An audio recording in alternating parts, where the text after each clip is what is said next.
Encontramos apenas a cabeça de uma estatueta, que eu gosto particularmente porque tem uma expressão muito trágica, como se marcasse as tragédias da humanidade em seu rosto. Eu não posso pensar nela como sendo uma Asherah. Estatuetas não são necessariamente entidades, e certamente não Asherah. Voltando à famosa Dama do Leão. Evidência para Bill Dever de que Asherah existiu como uma deusa no início de Israel. A Dama Leão é um tema familiar da mitologia cananeia. Num altar de oferendas de 3.000 anos de terracota, provavelmente um modelo de um templo e um dos melhores exemplos da arte israelita em existência. Seu simbolismo é mistificante, e para Dever ela está abaixo de onde Yahweh teria estado. Acima está um touro levando um disco do sol. Sob ele, 2 leões com asas e 2 gazelas ao lado da árvore sagrada. Abaixo disto, outro par de leões com asas ladeando uma porta vazia. Esta seria a porta para o templo, mas não há ninguém na porta. Não pode representar Yahweh, o Deus de Israel. No fundo, temos outro par de leões, e parado entre eles temos uma mulher nua nos olhando. O busto e a vulva aparecem bastante claros. Quem é esta mulher? Sabemos que Asherah está ligada aos leões no período cananeu. E se perguntarmos quem é esta estatueta feminina em um pedaço de arte israelita, temos que responder, é Asherah, a Dama do Leão. Demonstra que o culto a Asherah existiu não no final da história de Israel, mas no início. A época de Salomão, quando o templo estava sendo construído em Jerusalém e a veneração estava centralizada, quando Yahweh é, pelo menos em teoria, o único Deus em Israel. Mas aqui está Asherah, que é a companheira de Yahweh. Ela não deveria estar aqui, mas está. Não vejo objeção em compreender que nestas inscrições temos uma verdadeira deusa. Acho que toda a evidência é a favor. Por que não? O arqueólogo israelense Mihai Mazar tornou as origens cananeias da antiga Israel sua especialidade. A entidade feminina é a entidade mais antiga conhecida para nós. Se olharmos para trás, 6.000, 5.000, 4.000 anos antes de Cristo. Só mais tarde temos deuses masculinos. O deus da tempestade, do tempo, da guerra foram acrescentados. Mas sempre temos no Antigo Oriente Próximo deuses e deusas definitivamente. No ano de 1960, a famosa arqueóloga inglesa Kathleen Kenyon descobriu centenas de estatuetas femininas quebradas em uma caverna não longe do Templo de Salomão em Jerusalém. Alguns estudiosos acham que a descoberta confirmou o Templo de Jerusalém. Outros acham que ela determinou o fim dos cultos pagãos pelo rei Josia, que ordenou que todos os vasos feitos para Baal e Asherah fossem levados para fora do Templo do Senhor e destruídos. Mas é interessante que exatamente naquele período, os séculos 8, 7 e 6, as estatuetas eram mais comuns do que nunca. Estas estatuetas têm a ver com cultos supersticiosos no campo. Em Jerusalém, na capital, as pessoas não as usavam. O fato é que encontramos mais destas estatuetas aqui sob a sombra do monte do templo do que no resto do país. Em Arad, o ataque a Asherah foi além dos objetos de culto e estatuetas.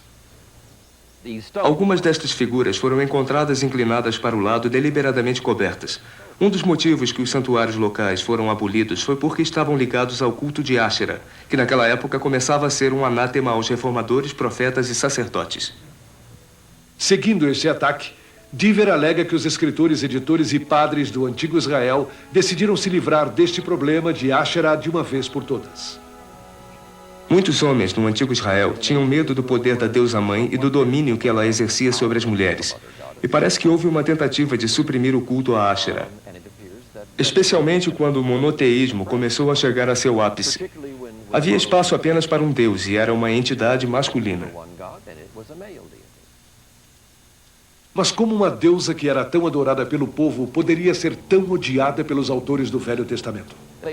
Eles representam o ortodoxo, a ala direita, partidos nacionalistas que editaram a Bíblia.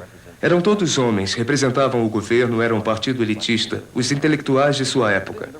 Segundo eles, havia apenas um Deus, ou deveria haver um, mas havia outros. Não gostavam da ideia de uma companhia feminina para Yahweh. Asherah era no mínimo um problema e no máximo era uma verdadeira ameaça à ideia do que Deus deveria ser, e portanto ela precisava desaparecer. Diver especula que a supressão de Asherah vai além das atitudes masculinas muito enraizadas em relação às mulheres no mundo antigo. Estavam fascinados pelas mulheres, mas as temiam. Invejavam seus poderes de reprodução. As consideravam objetos de satisfação sexual e prazer. Mas tinham medo da sexualidade livre delas. Portanto, em cada sociedade antiga, há uma tentativa de oprimir as mulheres, mantê-las sob controle. A ideia era que, uma vez que se desse mais poder às mulheres, não se teria como controlá-las. E assim as mulheres se retiraram para suas casas, onde continuaram seu próprio tipo de prática religiosa, sem considerar o que os homens pensavam. Myers encara o conflito de outra maneira. Os autores bíblicos não discriminavam as mulheres, discriminavam o passado, qualquer competição com Yahweh. Não acho que havia uma opressão à crença em Asherah. Acredito que havia uma ênfase no Yahweísmo que excluiria qualquer influência pagã. Não acho que a religião pagã feminina recebeu um tratamento mais duro nas mãos dos autores padres do que qualquer outra religião pagã masculina. Em 596 a.C., os babilônios saquearam Jerusalém. Séculos mais tarde, quando a Torá foi editada em sua forma atual, a idolatria seria culpada pela queda de Israel e Yahweh emergeria triunfante. Temos que lembrar que a Bíblia é literatura, não é a vida. É, de certo modo, artificial por natureza. A Bíblia é o que é, que seja assim. É importante lembrar que a Bíblia sofreu mais nas mãos de seus amigos do que nas mãos de todos os seus inimigos reunidos. Acho que devemos encarar o fato de que o culto a Asherah era extremamente proeminente e influente por todo o período da monarquia, apesar de muitos sacerdotes reformadores, profetas e os editores finais da Bíblia hebraica não gostarem disso. Quando o assunto é religião, crenças antigas não morrem facilmente. Talvez nos rostos inocentes dos santos, Asherah, a deusa proibida, viva. Na Idade Média, milhares de anos depois que Yahweh escondeu a deusa-mãe, uma seita judia mística introduziu uma nova entidade chamada Shekinah na literatura judaica.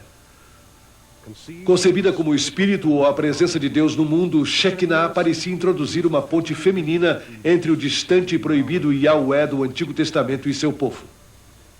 Realmente, Shekinah era algumas vezes chamada de a noiva de Yahweh. Mesmo hoje, em alguns rituais judaicos, canções de casamento ainda podem ser ouvidas que celebram a união de Deus e sua noiva. Quem mais poderia ser, se não Asherah?